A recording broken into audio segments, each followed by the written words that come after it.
Hello, this is Julian with Coffee Reviews, and today we'll be reviewing the Berg Natural Processed Ethiopia from John Small Roastery. And there's the bag right there. And John Small, based out of Seoul, South Korea, and they're a coffee roaster that's appeared on this channel on numerous occasions, including our recent review of the Nensebo Mewa, a wash-processed Ethiopian coffee.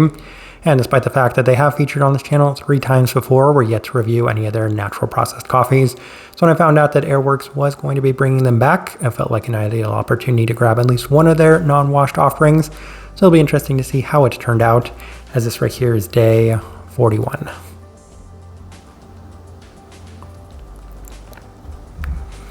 And recipe we went with for this coffee was our standard recipe, a 16:1 water to coffee ratio, brewed at 96 degrees Celsius, about 205 degrees Fahrenheit, and actually like this one best through the Chemex, which indicates a more medium grind.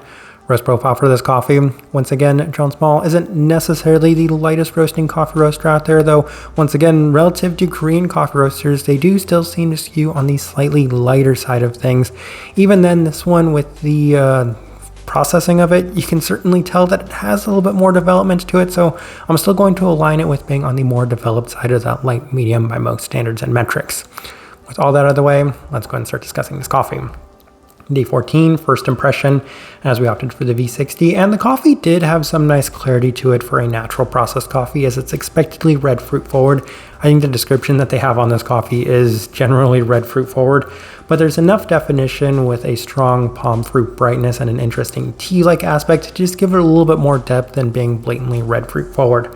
Moderately heavy, but an abundance of berry fruit sweetness, so I would say better than average first impression. Day 17 through the Chemex, and it's offering a similar result with nice clarity focused on the berry fruit aspects, mostly in line with the red berry scents. Still a higher than anticipated brightness with a slight bit of stone fruit within the finish itself, so definitely picking up a little bit more on this second impression. Day 20 through the April brewer, and the coffee does continue to offer solid clarity for a natural with plenty of berry fruit intensity in both the listed raspberry and grape scents, with the fruits presented in a darker fruit sense. Slightly better balanced though in this brew method, as there's plenty of the palm fruit brightness, and I just kind of appreciated the fact that it didn't skew too heavily in this brew method, and you kind of felt all the fruit components were a little bit more even all throughout. Day 23 through the V60 with some lower temperatures, and for whatever reason, anytime I go lower on the extraction of the John Small coffees, I just seem to have mixed impressions, as that was the case this time around, as it's offering the heavier and robust qualities of this one in a much more intense sense, a bit more uneven this time with a heavier focus on the fermenty red fruit aspect, so that didn't really seem to work for me. We tried it nonetheless through the Chemex on day 26 with the same adjustments, and it was a bit better than some of the previous days, as it was offering better clarity in the fruit tones, though it was still relatively heavy with some slight tartness to the berries, but much more of the listed grape this time around. It's presented in a candied sweetness with a very perfumey floral that also followed in a darker sense, so just been kind of expanded upon ever since that first try, as there's at least plenty of depth to this coffee. Day 29 through the V60 with our standard recipe, and the coffee is the best it had been to this point, as there's slightly less heaviness than some of the earlier days, and I still can't necessarily explain why our standard recipe just always seems to work better with our coffees, mostly because you're still kind of feeling a little bit of the robustness of the coffees, but even then you would expect that toning it down would maybe kind of tone down a lot of those qualities, but for whatever reason it just tones down the much more desirable and better fruit aspects of their coffees. In addition to that, it's notably cleaner and better defined in the raspberry sense, still being at the forefront of this one in a better defined sense this time around. A little bit more tartness and brightness reminiscent of the listed apple, as I could say that it was even a bit more reminiscent of a tart apple this time around. Day 32 through the Chemex with our standard recipe, and this is the best coffee had been up to this point, as it's offering much more depth to the fruit characteristics while still primarily focused on the red fruit aspects. There's much more of some tropical components, including the feeling of a star fruit and some kiwi as well, and a bit more peachiness to it. Day 35 through the Chemex, and the coffee has been mostly consistent, so just like with the washed Ethiopia, it feels like maybe stagnated slightly, as it's mostly berry forward with a slightly fermenty red fruit sense to it. A fair bit of tartness is also present to complement the heavier berry and perfumey floral tones. All right, so let's go ahead and put up the tasting wheel so you can see what we're getting. And we have quite a few level 4s. Let's go ahead and start with the finish level 4. And as I usually say when it comes to natural processed coffees, or I guess non-washed coffees, if the finish is scoring at a level 5, then it's usually a bit too intense and overbearing. So having it score there at the level 4 kind of demonstrates the fact that we were able to keep this coffee a bit more even and balanced overall. I would say that it did skew a little bit higher on the level 4 side of things, and given that John Small's coffees, we're going to talk about the sweetness now, do tend to be a little bit on the sweeter side of things relative to the other wash-processed Ethiopian coffees that we usually have. It's not surprising that the natural scores at the level 4, and it's not surprising that it scores at the higher side of level 4. I'm just happy that we were able to keep that there at the level 4 because I could easily see this one also getting a bit too intense and overbearing, especially given that this coffee skewed heavily in the heavier berry fruit components, the red fruits, as well as the darker berries, those grape components.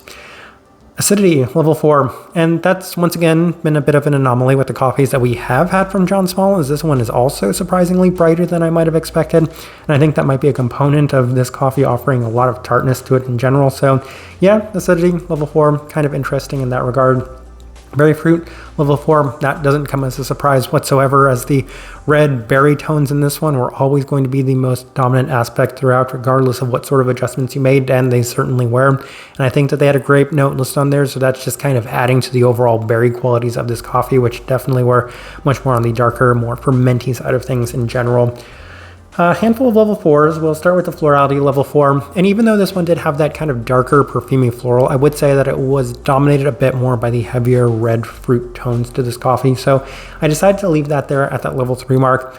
Spice, level 3, that's kind of interesting. The other coffee that we had from John Small this time around also seemed to have a fair bit of a spiced quality to it. So not entirely sure what to take away from that, but this one also seemed to have a lingering sort of spiced tone to it, and it kind of went with the fruit quality. So not entirely sure what to make of that. Citrus, level 4, and correction, level 3. And I could definitely see a fair bit of some of the citric qualities to it. I wouldn't necessarily say that they were quite as defined, given that there's a palm fruit quality to it, so a bit of that apple. That's why we opted to go with the citric qualities there at that level 3 mark. That also goes in line with the acidity of this coffee. Stone fruit, level 3, and yeah, there's a slight bit of peachiness to it. I wouldn't necessarily say that it was overly pronounced the majority of the time, hence the reason we didn't discuss it too often just on some of the earlier days. But even then, I would say most of the time it's skewed a little bit more on that heavier, syrupy stone fruit side of things. Body, level 3, and this one still had a fair bit of texture to it, had a little bit more of that thick texture, just a little bit more body to it in general. So medium bodied, level 3, felt like a good place to put it. Final thing worth discussing is the cleanliness at a level 3, and yeah, I'm not entirely sure where I want to go with that coffee. It does skew a lot in the fermenty red fruit sense, but given that I was able to keep that a bit more even, at times you can feel a little bit of the robustness to it. I kept that a little bit more even. I think it did a good job maintaining that level 3 because there are enough reasons and just qualities in this coffee that could have taken away from that level 3 mark. But I think at the end of the day, I said it's probably about as true of a level 3 as you could get from a natural processed coffee. So as I'm looking at this tasting wheel, I do think it is a pretty good representation of what I was getting from this coffee. All right, so my overall thoughts and impressions of this coffee. Once again, I feel like I have a pretty good gauge as to what John Small coffees are, as this is kind of the fourth one where I've gone away with it having the same feeling. My favorite was still the aloe, and then from that point going forward, I would say that the other 3 coffees we've had from them have all kind of fallen into that same category where they're not quite as good as that coffee, and maybe relative to the other wash processed coffees that I've had mixed feelings on, I enjoyed this one a little bit more, mostly because it exceeded my expectations a little bit more. I could have fully seen this coffee going a bit too heavy in a direction that I didn't necessarily like, but it never reached that point, so for that reason, it did perform better than I might have expected going into it. Even then, though, I don't necessarily think the profile is in line with my own preferences, as I still think it's a little bit more developed than I would necessarily like.